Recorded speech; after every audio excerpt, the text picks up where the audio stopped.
Tired of your inbox being flooded with unwanted emails? Let's declutter it in no time. First, let's tackle these subscription emails. Directly open an email from a sender you no longer wish to hear from. Scroll all the way to the bottom of the email. Look for a small link that usually says unsubscribe, opt out, or something similar. It might be a different color or a bit harder to spot, so scan carefully. Click that link. Gmail will often process this for you automatically, or it might take you to a page to confirm your unsubscribe request. Follow the on-screen prompts. Gmail also makes it super easy to unsubscribe from many senders right from the top of the email. If you see an unsubscribe option directly next to the sender's email address at the very top, just give that a click. Now, for those stubborn senders or bulk unsubscribes, we can use Gmail's powerful filtering. Start by searching for emails from a specific sender you want to manage. Type from followed by their email address into the search bar.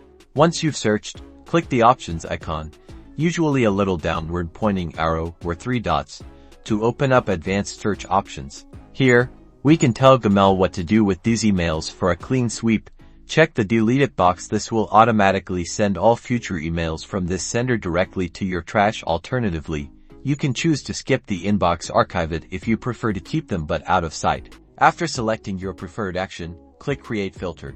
And that's it. By repeating this process or using filters, you'll keep your inbox clean and focused on what truly matters. Happy emailing!